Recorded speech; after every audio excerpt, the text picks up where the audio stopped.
Hello everyone, আসসালামু আলাইকুম। আমি বর্তমানে হাঁটতেছি একদম পাহাড়ি এলাকায়। এই যে দেখেন পাহাড়ি, আর এই রাস্তাগুলো দেখেন কতটা উঁচু। ওই যে দেখেন নিচু থেকে শুরু করে এই উঁচু। এখানে কিন্তু এই পাহাড়ি রাস্তাগুলো হাঁটতে খুব মজা লাগে। তারপরেও বলতে হয় যে শরীরে অনেক এনার্জি দরকার হয়। তাছাড়া এই যে উঁচু নিচু যে পাহাড়ি রাস্তা আসলে অনেক কষ্টের।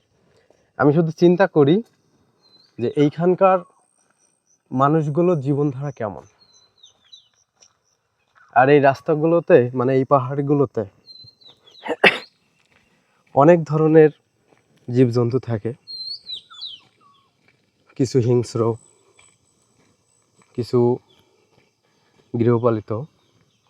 ইভেন সব থেকে এই পাহাড়ি অঞ্চলে যেটা বেশি পাওয়া যায় সেটা হচ্ছে সাপ। এই পাহাড়ে নাকি আপনার বড় বড় যে অজগর সাপগুলো আছে সেগুলো পাওয়া যায়।